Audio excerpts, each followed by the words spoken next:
Now, President Obama looks like he's set to head down to Syria and drop a couple of bombs. It looks like they say they're going to do about 3 days of bombings. That's currently plan A. President Obama says it's not set in stone.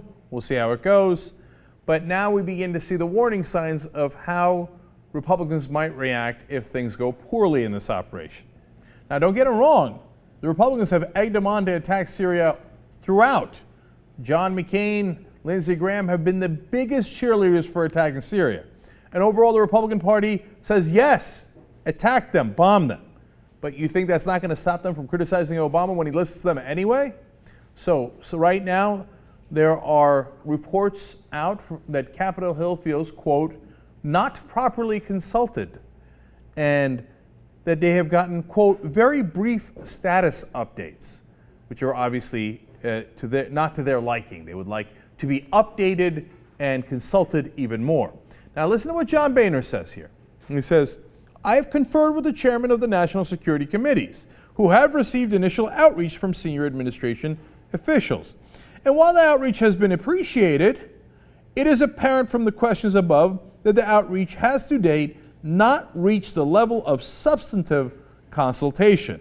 In other words, the minute this operation goes slightly south, we're going to say, we were not properly consulted. I said in the beginning we weren't properly consulted. No, the president has done this all wrong.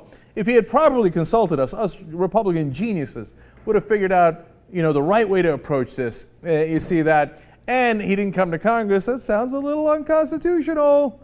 Wait for it. Wait for it. Okay? Now, 116 House members have already sent a letter saying, do not act. It will be illegal and unconstitutional. 98 Republicans and 18 Democrats have signed that letter. Now, look, here's a little bit of irony here.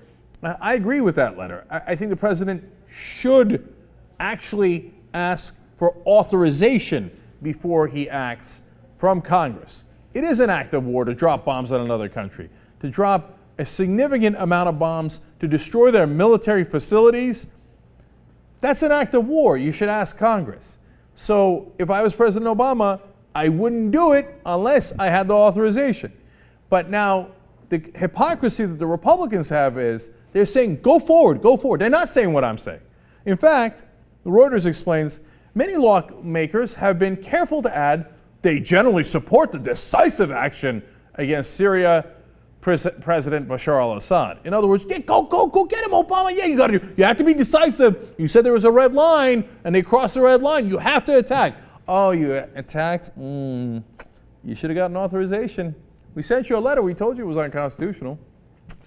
No, that was stupid of you. To listen to Republicans, always stupid of you, right?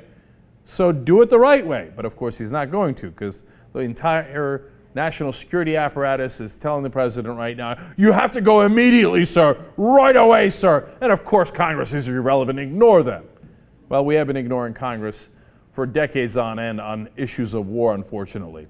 But it doesn't mean that we shouldn't do it right now. One final note here from Reuters.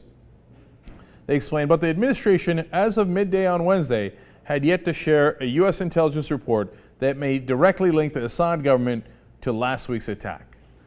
Now, if you go without asking for authorization, although, yes, that has been standard practice for decades, it is, in my opinion, and in the opinion of a lot of folks, and apparently at least 116 members of the House today, unconstitutional, and you do it without what the Republicans are setting up as improper consultations, inadequate consultations, and then you didn't really present enough evidence to them that, in fact, the regime had used chemical weapons, you're setting yourself up for a recipe for disaster.